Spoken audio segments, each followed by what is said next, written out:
Kwicyambere yambwiye ko yateye inda Farida sibyo ikindi mbona ko Farida nsenyeye urugo ikindi gikurikiyeho urugo rwanjye rubisaburirwa kwa Farida nimba umuntu yakubwiye ko afite umuntu yateye inda ikindi kintu mwaganira n'igiki none bigezaho kumbwira ngo sohoka n'abana abo bana ndabasohokana mbajyana naho sahuri ukavuga ngo nashyiriye kanaka ngo yarayikeneye kubera abakiriya baba bakeneye kureba imipira uzi ko ari gutesha agaciro umugore wawe umwabyaranye abana iri hehe ngo televiziyo rero ngo Farida yarayikeneye ngo kubera ko baba bakeneye kureba umupira mu kabari mwebwe abakunzi bacu mwese mudukurikiye ni kuri Keza TV show bisanzwe nongeye kubasuhuza kandi ndifuriza gukomeza kugira ibihe byiza mwese tubana umunsi ku wundi ari abari mu Rwanda ndetse n'abari mu bihugu byo hanze mwese ndabasuhuje kandi nizere ko mumeze neza ndashimira by'umwihariko wowe ukora subscribe ukandika comment ndetse ukanasharinga ibiganiro byacu ndagushimira cyane ndetse nawe utanga inama n'ibitekerezo muri comment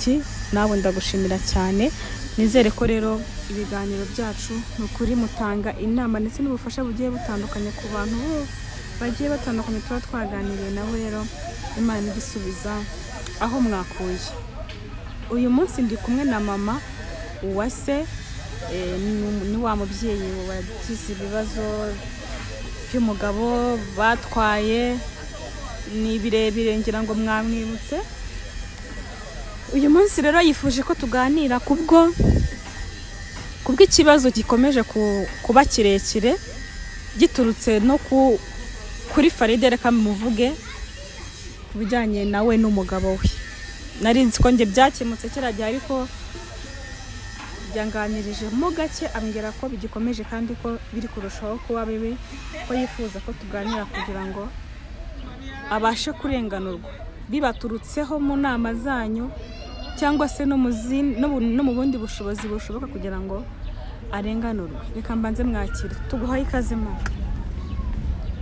mwiriwe neza muraho meze mutese turaho gake hari kubura iki kandi harabura byinshi noneho byandenze niyo mpamvu naringarutse ku itangazamakuru kugira ngo mbabarire ubu nge numvaga byarakemutse ho ntabwo byakemutse ko nagiye no mu bayobozi biranga ubwo rero nicaye ndatekereza ndavuga nti reka nze ngusabe umbabarire ugira icyo wamfasha ko no mu bayobozi nagiye kurega barambwira ngo baza bakabikemura bikanga akababwira ngo ntago yongera mu kubabwira ngo ntago yongera bwacya nkajya kubona nkabona gaze arikoreye nkajya kubona nkabona televiziyo arikoreye ajyanye kwa Farida umugabo yes mbese muri make byandenze none se bigeze he bigeze aho se aho hose niho bigeze Farida aranzamuzeho nabonaga ari ibintu byoroshye nkumva yuko wenda bizashira ariko noneho nemeye urumva duheruka gushize tubwira ko umugabo nyine ibintu byose utakita ku rugo nk'uko bisanzwe atagihaha buri munsi nk'uko bisanzwe ariko twumva ko ari ibintu bizarangira bigashira nyine akongera akagaruka akaba umugabo wawe nyine akaguruka mu nshingano ze basi wenda niyo guhahira urugabirika sibyo ko nubundi ntago yarasanzwe ntago yarakiruhahira bikwiye ariko byibuze natumwe n'abana banjye batumutwe mu nanjye n'umutwe ibyo byatangiye ryari kuko ndumva haciyeho nk'ibyumweru hafi bitatu ibyo rero byatangiye ryari byo mu cyumweru cya kabiri iki turimo nicyo cya gatatu ni ukuvuga ngo Farida yabaye Farida umugabo arataha yataha ni ukuvuga ngo twebwe twabaga mu nzu yacu ntago twakodeshaga kumva ko ni inzu niyubakiye nje nawe tugira ngo tubone aho dushyira abana bacu tunabarere ubu kuri iyi saha rero ni ukuvuga ngo televiziyo nashidutse nsanga televiziyo yayitwaye mubajije ngo televiziyo iri hehe ambwira ko Farida yarayikeneye mu kabari ari gukoramo yayimuhaye mu kabari kwa Farida bukeye bwaho nabwo ine barikorera zo mu nzu z'amadiva mubajije arambwira ngo abakiriya bakunda intebe z'amadiva mu kabari gaze aratwara nta kintu muri make ngifite mu nzu kubera Farida noneho rero ibintu amaze kubimara mu nzu ikintu mfite cyonyine ni igitanda na matera ndaraho n'aho abana barara. Mfite ubwoba ko n'uburiri nabwo ari buze akabwikorera. njye nari nzi ko nyuma mwabiganiriye byanakemutse ukamusobanurira nawe agatuza agasubira ku murongo nk'umugabo mu rugo. Ntabwo mwaganiriye se? Ntabwo mwigeze mwongera kuganira nyine kuri icyo kibazo na rimwe? Ikibazo cya Farida? Yego. Ikibazo cya Farida nta kintu nari kumubaza kuko icya mbere yambwiye ko yateye inda Farida, sibyo? Ikindi mbona ko Farida nsenyeye urugo. Ikindi gikurikiyeho urugo rwanjye ruri gusahurirwa kwa Farida. Nimba umuntu yakubwiye ko afite umuntu yateye inda, ikindi kintu mwaganira ni iki? Erega gutera inda ntabwo bivuze ko unasenya urwo wari wubatse. Ikibazo rero nuko arusenye. Ushobora gutera inda ariko ingo zose ukazitunga. Kuzitunga rero ntago bishoboye. Simvuga ngo ntago bishoboye, ubushobozi arabufite ariko ntago akeneye kunungira abana. Ahubwo byose ari kubitwara kwa Farida. Ngire nagira ngo ngusabe n'itangazamakuru kugira ngo umfashe. Kuko kuri iyi saha ari kumbwira ngo nsohoke mu nzu. Ujye he? Ngende hanze n'abana ba. Ujye he se? Nanjye aho njya ntago mazi. Uve mu nzu yawe ujye gukodesha? Njye gukodesha kandi n'amafaranga yo gukode mfite. Umbwira ukuntu ndi bufata abana ngasohoka mu nzu nubatse n'umugabo nkagenda nkajya gushaka yo gukode nayo gukode afite. Kumva ko ari ikibazo gikomeye cyane. Ariko afite uwo mugabo ntago ari gukunda Farida gusa, harimo n'ikindi. Ntago mbizi, harimo n'ibindi kubera ko kuko nabitekerereje na mama mubwira ikibazo muye nacyo, niwe wambwiye ngo ninjye mu buyobozi njye kurega. Mu kurega nabwo biba biranze. Noneho njyewe ikintu nifuzaga nyirizina ndagira ngo umfashe ungeze kwa Farida. Ngende n'abana. Ukora iki kwa Farida? Farida turabana mu nzu n'abana. Kwa Farida se? Kwa Farida. Ntabwo byashoboka, mwakicana. Birashoboka. Ibyo ntibibaho. Kuko n'ubundi agiye kubyara n'abandi nababarere nanjye tuyibanemo bitihise. Nama umugabo wanjye amena ibyanjye yansahuye. Subirana umugabo wanjye n'abana. Kuko natansubiza ibyanjye ndafata abana nanjye nisize tugende noneho adutungane. Ajya agaburira Farida agaburiye n'abana yabyaye. Nawe nanjye ibyo byo kwa Farida byo mwamugiye kurwana, mwamugiye kwicana, byaba n'induru gusa. Icyo ntabwo cyaba igisubizo kizima. Ubundi ibyo bibazo byose byakemurwa n'umugabo, kubera ko ni nawe muti w'ikibazo. None urumva ngenda bigenza gute? Ndajya kurara hanze nari mfite hose. Ndafata abana mbaraze hanze nari mfite inzu ngo Farida gukora atazi kugusohora mu yakakoze ibindi byose ariko kugusohora mu nzu byo nta burenganzira bifitiye.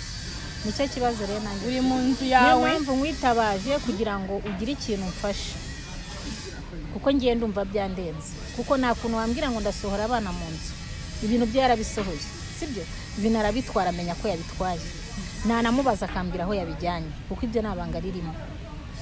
None bigezaho kumbwira ngo sohoka n'abana. Abo bana ndabasohokana mbajyana aho mbajyana ni. Ikiza rero kubera ko afunze Farida akaba ari nayo babana. Yageje kujya mu buyobozi kurega aho utuye bakubwiye ngo ntabwo bigeze bakurenganura. Mu buyobozi abayobozi baraje. Ubwo n'umugabo ahari. Mbabwira ikibazo mfite barambwira ngo ibyo ntabwo bishoboka. Undi nawe yemera amakosa yakoze avuga ko atari bwongere. Asaba imbabazi. Ngiye numva yuko ari ibintu birangiye. Ahubwo hashize umunsi wa kabiri nibwo yakomeje kugenda atunda ibintu abijyana. Mbona yuko kwari ukwiyerurutse imbere y'abayobozi gahunda ze n'ubundi akizifite. Ubu kuri iyi sani kukubwira ngo nta kintu mfite mu nzu. Na plastike mfite, intebe naguze za plastike. Kugira ngo byibuze n'umwana abona aho yicara nk'umwana wicaraga. Nizo washyize mu nzu? Nizo nashyize mu nzu. Ubwo rero ndumva byandenze. Nta kindi kintu nabona nakora. Njye numvaga rero ikiza ari uko Farida rero bagenda hari tukajya kwa Farida. Abana bakabona se nanjye nkaba mari. Waba ufite amakuru se yaho Farida atuye? Ntago ndahamenya. Nicyo kibazo mfite. Njyewe Farida aho mperuka yaratuye yarahimutse. Mbere yabaga Kimisagara ariko ntago ari hakiba. rero amarorerwa ari gukora ntabwo yaba hafi aho aba ngaho. Kimironko. ariko Kimironko naho najyayo. Ikibazo se urashorera abana ushorera nawe ugende utazi aho ugiye, utazi ngo mu nzu ingana gute, uko ingana kose utazi ngo arakwakira, uko ingana kose utambeshye si mwarwana, si ukugenda kuri nishake abari shamburese byibura wari wicara ukongera ukaganira n'uriya mugabo wawe. Njye impamvu ndi kuganira hari ukuntu umugabo akora ikintu, niba navuga ko umugabo aba yaguhaze, niba navuga ko umugabo aba yumva nyine atakigushaka yaharaye, uri umugabo waharaye undi mugore biragatsindwa. Ariko ndibaza niba wari wongera ukicarana nawe mukicara mukaganira ku kibazo nk'umugore n'umugabo, hari ukuntu nyine bigenda gutyo mu buryo nk'ubwo. Ariko hari n'ukuntu mwicara mukaganira mukavuga ati mugabo wanjye ibyo uri gukora bimeze bite, mwari mwafata umwanya mukicara we n'umugabo mukabiganiraho ukumva ko hari icyo gusubiza. uwo munsi abayobozi baza bumva ko batwunze, asaba imbabazi, avuga ko ibyo bintu bitongera kubaho. Bukeye bwaho twiriranwe mu rugo turi kuganira, mubaza impamvu bimutera, arambwira ati rwose ibyo ntabwo bizongera kubaho, ihangane. Umunsi wa gatatu nibwo yongeye afata ibyari bisigaye, noneho arabitunda arabitwara. Ubwo no kuganira ntacyo byatanze. Kuganira ntacyo byatanze, n'abayobozi nabwo ntacyo byatanze. Rero njyewe ndumva muri njyewe kubera kumva guta umutwe, abana banjye inzara, n'inzu twari turimo nayo yidusohoyemo ngo nidusohoke. Ariko byanze yakugira gute? Wanze gusohoka? Wanze gusohoka yakugira gute? Nicyo kibazo. Ubyanze hari icyo yagutwara? Nje kubera yuko ari kunsohora mu nzu. Kubera ko ari kugugende kubera ko ari kunsohora mu nzu. Kubera ko ari kugusohora mu nzu ndashaka kuyisohokamo, noneho tukararana ngiye nawe kwa Farida n'abana. Nge nicyo cyifuzo cyanjye numvaga mfite muri nge. Farida ni murwanira mu nzu.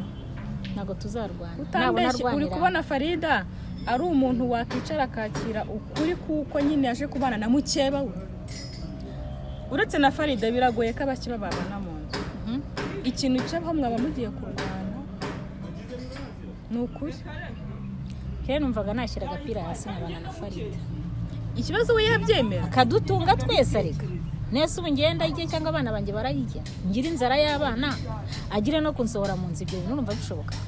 Ikiza rero numvaga nagenda nkajya kwa Farida n'abana, noneho yahaha nkamenya ko n'abana banjye bari burare bariye, nanjye akangaburira.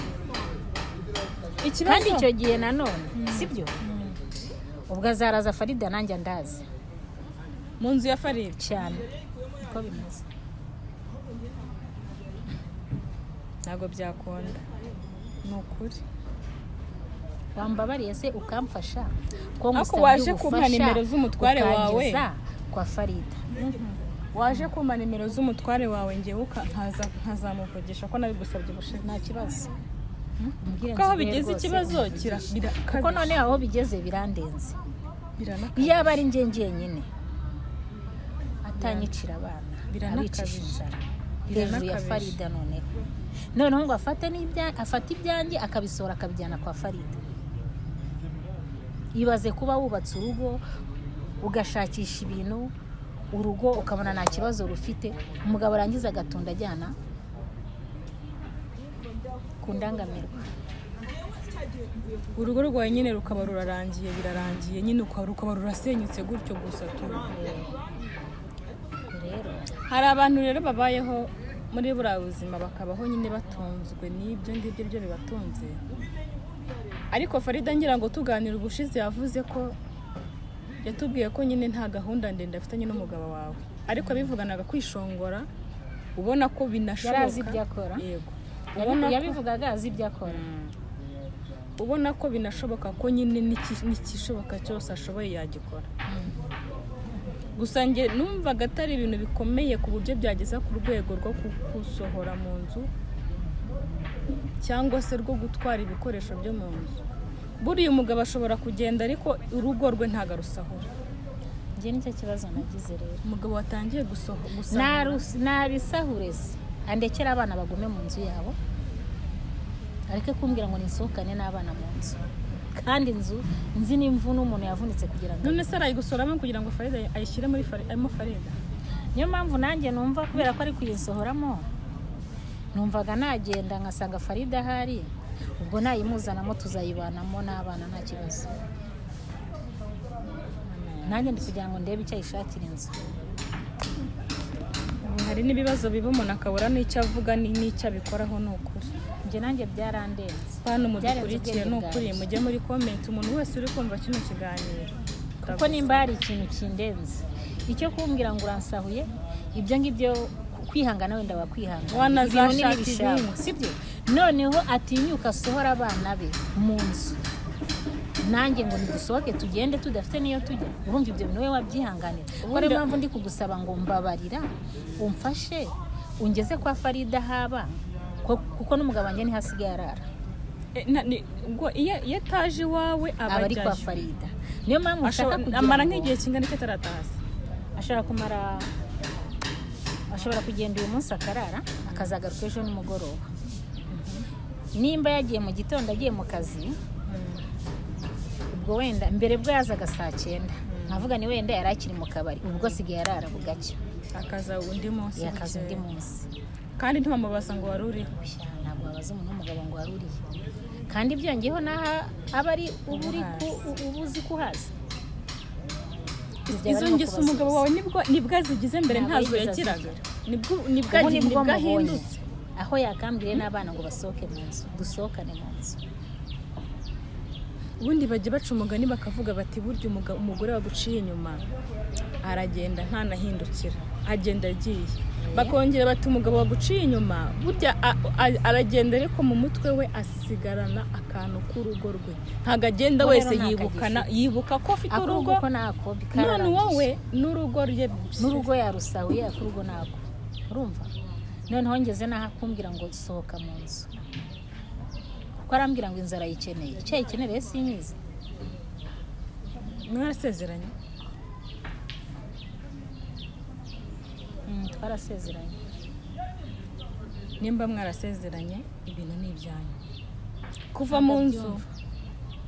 kuva mu nzu ukagenda ngo ugiye kubyigana kwa Farida utazi naho uko hangana mwaba mugiye kwicana mwaba mugiye bura Farida nuko murakuriya ntago yoroshye Farida ni umuntu niba ubwe atabana n'umugabo wamuteye inda ari bavuga wamuteye inda akaba atabana n'umugabo n'umwe umuntu muri abazi kwihiringa nyine ubwo wasanga nawe ari byo mibereho arimo ari bwo buzima ariho cyane ko muri iyi minsi asa neza ntago wagenda umushyiriye abana nawe afite kwita undi mwana ukenewe kwitabwaho umugabo wanjye yabarerana ariko yagaburira Farida munabana uri kumva ibintu byaguhira njye niko nari nabitekereje kuko nta n'umuntu nigeze ngisha inama akimara kumbwira ngo sohoka mu nzu njye numvise gahunda nafata ari yuko nafata abana nkajya kwa Farida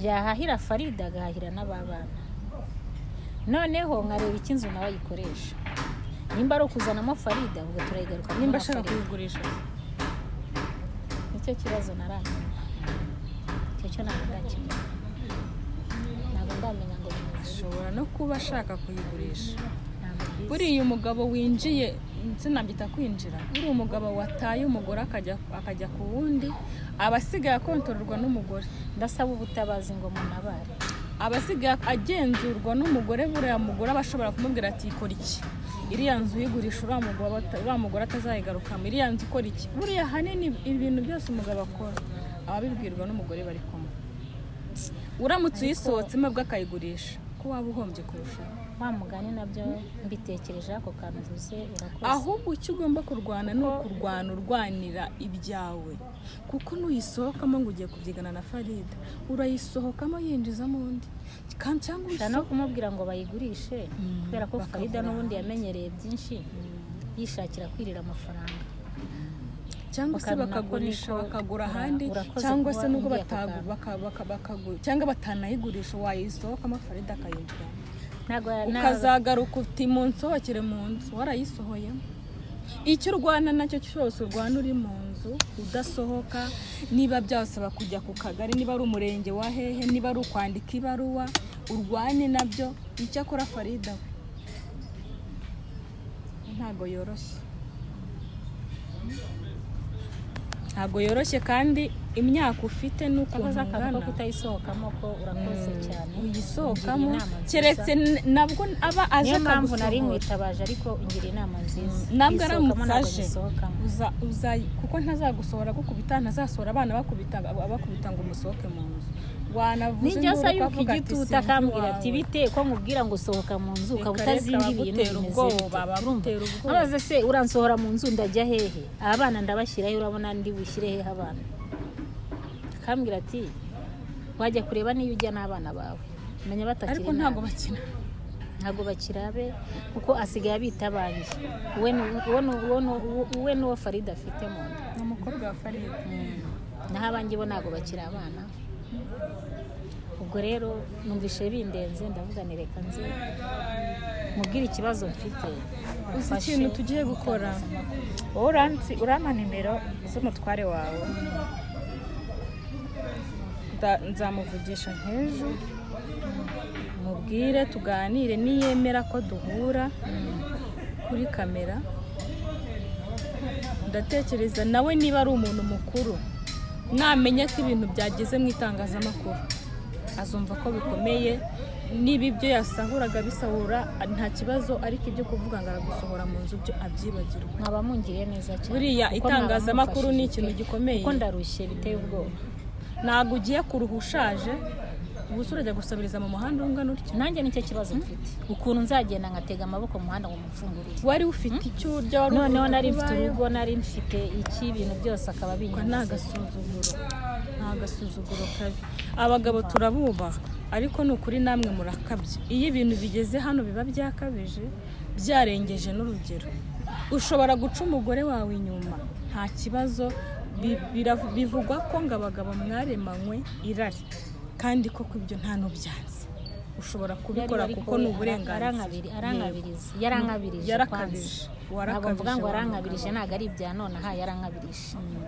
ushobora kubikora ariko ugataha ushobora kubikora ariko ukanihisha rega si ngombwa ngo niba unasambanye n'umugore abimenye ushobora gukora ayo mahano yawe ugahera iyo ntagire ubimenye ariko se ureruye usahuye urugusahuye amasafuriya n'amabasi ukavuga ngo nashyiriye kanaka ngo yarayikeneye kubera abakiriya baba bakeneye kureba imipira uzi ko ari ugutesha agaciro umugore wawe umwabyaranye iri hehe ngo televiziyo rero ngo Farida yarayikeneye ngo kubera ko baba bakeneye kureba umupira mu kabari mwebwe ntayo mukeneye twe nayo dukeneye Farida niyo yari uyikeneye niy'abakiriya ubwo rero urumva ko ibyo ari ibintu birenze mbese muri make ngiye byarandenze ntabwo nabona icyo mvuga abantu mukuru iki kiganiro hari ibiganiro dukora ubundi bisaba inama ku buryo mba mvuga nti umuntu wese uri bukirebe nyaboneka ntugende utanditse comment ushobora gutanga inama cyangwa igitekerezo cyane kuko urakoze kungira inama nuko numvaga nataye umutwe numvaga yuko ngiye gusohokamo ngasanga Farida hari akadutuka ugomba